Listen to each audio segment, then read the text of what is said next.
यहाँ जितने लोग कथा श्रवण करने आए हैं उनके भी स्मरण में होगा। अगर आप लोग कहीं दूसरी जगह कथा सुनने गए होंगे और वहाँ के पंडाल में जितने कार्यकर्ता सेवा में लगे रहते हैं वो भी कथा को सुनते हैं। क्यों? क्योंकि रतनगढ़ में बार बार शिव पुराण की कथा होने वाली नहीं है, तो कहाँ जाकर सुनेंगे? कहाँ? हमारा तो कार्यकर्ताओं से भी निवेदन है, खूब सेवा करो, मना नहीं, पर जिस समय कथा चले बाबा से अर्जी करने के लिए, उससे प्रार्थना करने के लिए तुम कहाँ जाओगे? कहाँ तुम विनय करने के लिए पहुंचोगे? कौन से पंडाल में जाकर बैठोगे? अपने गांव में कथा हो रही है, अपने क्षेत्र में कथा हो रही है, 2 क्षण बैठकर उसको अपने दिल का हाल सुना लो, उसको अपने मन की बात कह लो हृदय से। और जब हम बाबा को अपने हृदय का भाव कहें तो वो स्वीकार। कोई संकल्प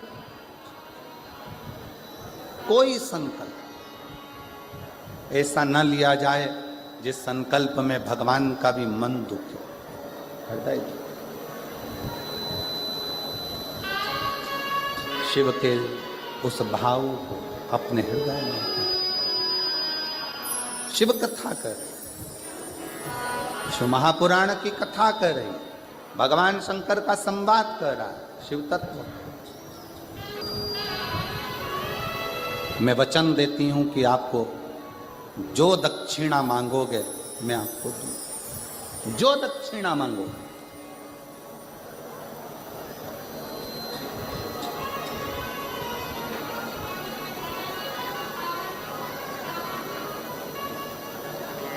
तेलुगु रामायण में एक बहुत सुंदर संवाद आता है रावण का।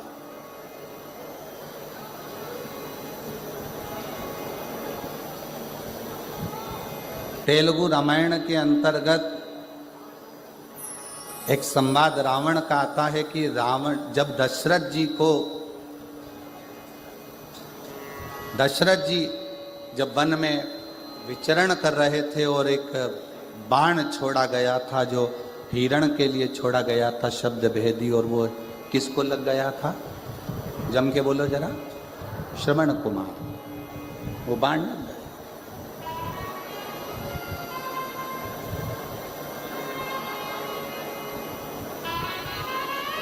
सुहांगी के बेटे को, शांतिन मुनि के पुत्र को वो बाण लगा। वो बाण लगा।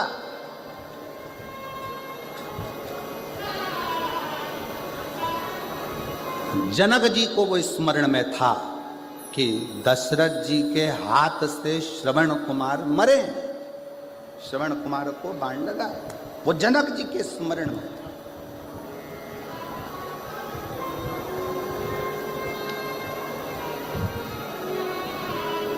और सुहांगी कौन?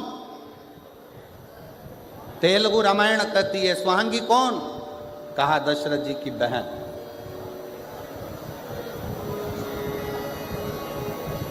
जैसे देव ऋषि नारद की एक बहन थी ऋषिका, वैसे ही दशरथ जी की भी एक बहन है सुहांगी।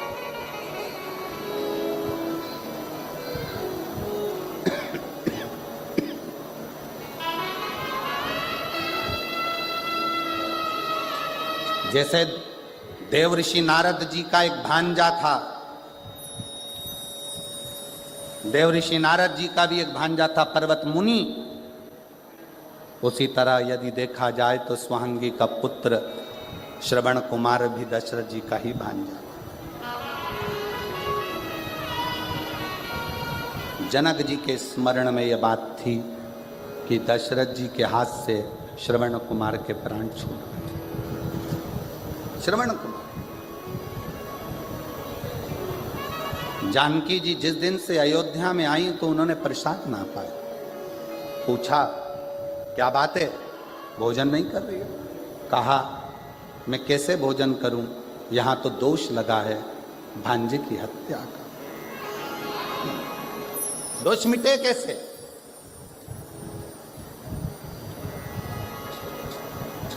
कैसे?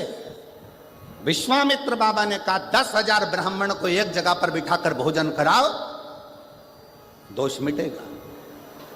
जानकी जी ने सुन रखा था अपने पिता जनक जी से कि दोष को मिटाने के लिए कोई ऐसा ब्राह्मण घर में आकर भोजन करे जिसने कभी किसी यजमान के घर में भोजन ना किया।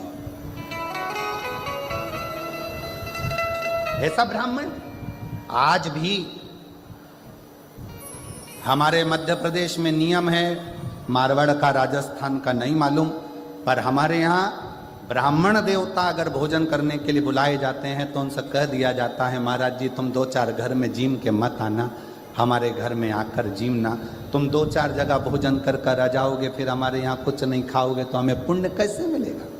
श्राद्ध का समय है, आप यहाँ भी चले गए, वहाँ भी चले गए, वहाँ भी चले गए, और हमारे घर में आप आए तो आपने कुछ मुंह झूठा करा, कुछ भी ना खाया, तो हमको तो कोई पुण्य मिला नहीं। सीता जी ने कहा कोई ऐसा ब्राह्मण जिसने किसी जजमान के घर में अपना मुख झूठा ना करा, जिसका निमंत्रण कभी किसी ने ना करा, उसको बुलाया जाए। ऐसा ब्राह्मण कहाँ मिलेगा? तब किसी ने कहा ऐसा ब्राह्मण तो केवल एक ही है, और वो लंका का राजा रावण है। असुर है, राक्षस है, प्रवृत्ति राक्षस की है, पर हे ब्राह्मण। और उसको किसी ने भोजन करने नहीं बुलाया क्योंकि उसकी प्रवृत्ति राक्षस की। ऐसे राक्षस को कौन अपने घर भोजन करने बुलाएगा? पाती लिखी गई, दशरथ जी के घर से रावण के यहाँ गई। मंदोदरी के हाथ में पत्र आया, मंदोदरी ने पत्र पढ़ा तो अपने पति के हाथ जोड़कर निवेदन करा कि आप ब्राह्मण कुल में जन्मे हो, परंतु आपने ब्राह्मण कर्म कभी नहीं किया। रावण कहता है मैं शंकर जी की पूजन करता हूं, यह ब्राह्मण कर्म नहीं तो और क्या है?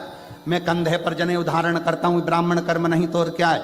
मैं मस्तक पर त्रिपुंड धारण करता हूं, यह ब्राह्मण कर्म नहीं तो और क्या है?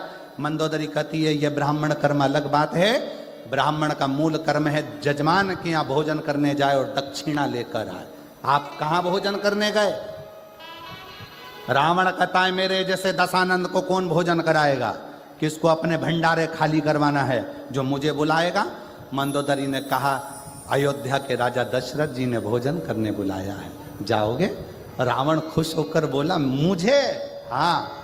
रावण ने अपने मस्तक का मुकुट नीचे रख दिया और मुकुट उतार कर रावण दशरथ जी के यहाँ चला, क्योंकि रावण को मालूम था कि जिसके दरवाजे पर जा रहा हूं उन राम के दरवाजे पर जाने के लिए अहंकार के मुकुट को जमीन पर रखना पड़ेगा। अहंकार का मुकुट जब जमीन पर जाएगा तब मुझे राम मिल पाएंगे। रावण पहुंचे, दशरथ जी ने चरण धुलाए, भीतर प्रवेश कराया। आइए माना, भोजन करने बैठे। रावण से पूछा कि आप ब्राह्मण क्या भोजन करोगे, क्या बनाया जाए? रावण ने कहा जिसके कारण मैं भोजन करने आया हूं, भोजन वो बनाकर खिलाएगी तो मैं भोजन करूंगा। सीता भोजन नहीं कर रही थी और उसके कारण भोजन करने आए। सीता ने नियम लिया था जब तक कोई ब्राह्मण भोजन ना करे तब तक मैं भोजन ना करूं। सीता जी को बुलाया गया। रावण ने पूछा, सीता जी ने पूछा ब्राह्मण देवता बताओ भोजन क्या बनाया जाए? रावण कहते हैं सीता जी से भोजन तो मैं कर लूंगा पर मेरी एक शर्त। क्या? जो भोजन करने के बाद दक्षिणा मांगूंगा वो तुम्हें देना पड़ेगा। जानकी जी ने कहा ठीक है, जो दक्षिणा मांगोगे मैं दूंगी, आप भोजन करें। ब्राह्मण भोजन करे। दक्षिणा देने की बारी आई तो दशरथ जी ने दक्षिणा देना चाहा, मना कर दिया, जानकी जी को बुलाया जाए। सीता जी सामने खड़ी थी रावण के, मांगो दक्षिणा में क्या चाहिए? रावण कहता है जानकी फिर विचार कर लीजिए, दक्षिणा में जो मांगूंगा वो देना पड़ेगा। देवता ऊपर से घबरा रहे थे, कहीं ये सीता जी की सुंदरता देखकर सीता जी को ना मांग ले। भगवान नारायण स्वयं शिव जी से कहते हैं तुम्हारा भगत भोजन करने आया है, कुछ आड़ा टेढ़ा नहीं मांग ले। सीता जी ने सामने खड़े होकर, शंकर भगवान ऊपर से मुस्कुरा रहे थे कि मेरा भक्त है, भोजन करने के समय पर ऐसा कुछ नहीं मांगेगा, चिंता मत करो। रावण कहता है जानकी जी वचन तो दे दो, जो मांगूंगा दे दोगी? हाँ, वचन देती हूं, मांगिए क्या चाहिए। रावण ने कहा, जानकी जी दक्षिणा में मुझे मेरी मुक्ति चाहिए, मुझे दक्षिणा में मेरी मुक्ति दे दीजिए मुझे। सीता जी की आंख से जल झलक गया। जानकी जी ने मन में विचार करा, मुक्ति देने वाली मैं नहीं, मुक्ति देने वाले तो राम हैं, मैं मुक्ति कैसे दे सकती हूं। सीता जी ने कहा, मैं अच्छे कुल की बहू हूं, पति से बिना पूछे कुछ नहीं दे सकती, पहले पति से पूछूंगी फिर दूंगी। पूछिया। सीता जी दौड़कर राम जी के पास गई। रावण दक्षिणा में मुक्ति मांग रहा है। सीता जी के शब्द सुने तो राम जी ने कहा, दे दो उसको मुक्ति दक्षिणा में। सीता जी कहती हैं, नाथ आपने तुरंत कह दिया कि दक्षिणा में मुक्ति दे दो। आपको मालूम है रावण को मुक्ति देने के लिए लंका में भक्ति को जाना पड़ेगा, और जब तक लंका में भक्ति नहीं जाएगी तब तक रावण को भी मुक्ति नहीं मिलता। एक प्रतिबिंब है, जब तक सीता लंका नहीं जाएगी तब तक रावण को मुक्ति नहीं मिल पाएगी। राम जी कहते हैं, सीता मैं तुझे लंका भेज दूंगा। और जो सीता जी लंका में गई, रावण के हृदय में भक्ति का संचार हुआ। रावण को स्वप्न में भी राम दिखने लगे। तब राम जी ने जाकर रावण को मुक्त कर दिया। ये मुक्ति की कथा है, ये मुक्ति। संकल्प लो पर विचार कर कर, संकल्प लो पर विचार नहीं होकर।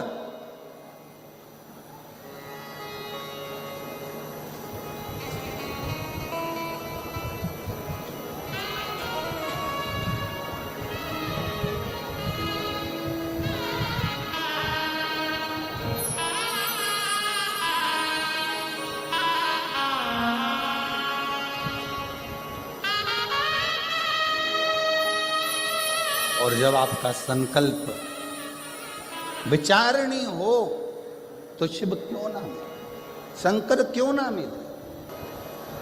पार्वती जी ने संकल्प दे दिया कि जो दक्षिणा में मांगोगे मैं दे दूंगी।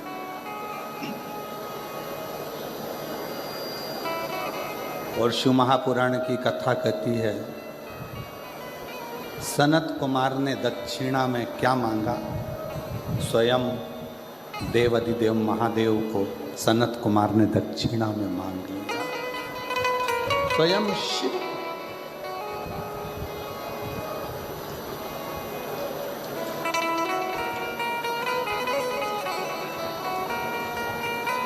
स्वयं शंकर भगवान को दक्षिणा में मांग लिया सनत कुमार। पार्वती जी चक्कर खाकर भूमि पर गिर गई।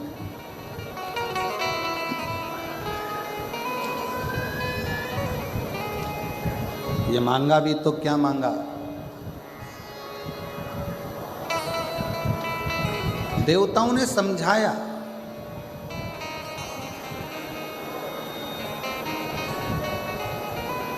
पार्वती जी को बहुत उपदेश दिया।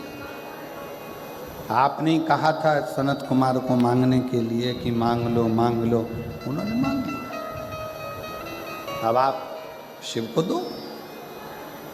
पार्वती जी बोली कि मैं शंकर भगवान को कैसे दे सकती,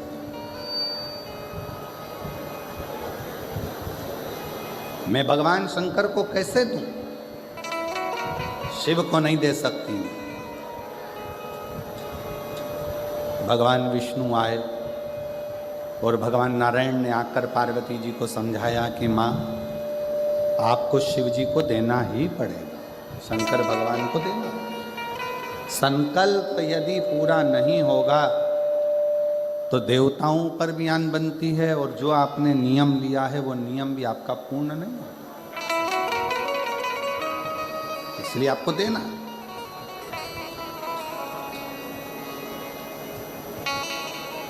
सवा लाख बेलपत्र का कोई संकल्प ना लीजिए। बहुत ऊंचा ऊंचा संकल्प ऐसा ना लो जिस संकल्प से आपका और हमारा भी हृदय दुखे। संकल्प ऐसा लो कि मैं रोज अपने घर के नज़दीक में जो शंकर का मंदिर होगा वहाँ 1 लोटा जल चढ़ाने रोज जाऊंगी। ये मेरे भीतर का संकल्प।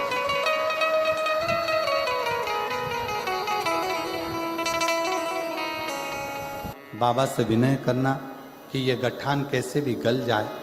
मेरे नज़दीक में जहाँ शिव महापुराण की कथा होगी मैं वो सुनने के लिए पैदल जाऊंगा। और गुरुदेव आसन लगाकर कथा सुनता, बेलपत्री शिव की वहीं बैठकर खा लेता, शंकर का चढ़ा हुआ जल पा लेता। और बाबा ने ऐसी कृपा करी कि मेरी वो गठान गल गई। इसलिए मैं 180 किलोमीटर से पैदल चलकर शिव महापुराण की कथा को प्रणाम करने के लिए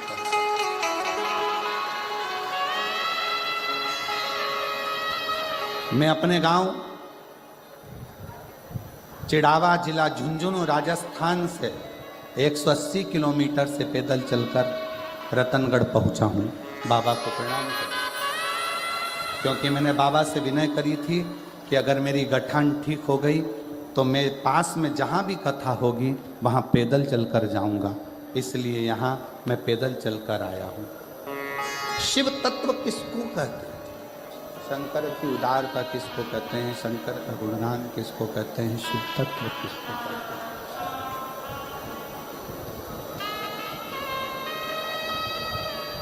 जब हमारे और आपके भीतर विश्वास प्रबल हो जाए, चोंगे जैसी आवाज़ आ रही है, थोड़ा सा सेट करिए।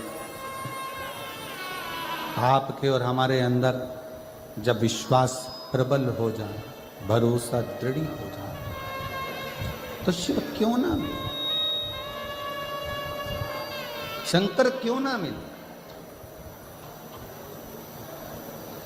और मैंने तेरे भरोसे बाबा, तेरे भरोसे हवा विच उड़ती जावागी। बाबा डोर हटो छड़ी राम कटी जावागी। भोले मैं तेरी पतंग, शंभो मैं तेरी पतंग। शिव की आराधना, शंकर की आराधना, शिव तत्व की।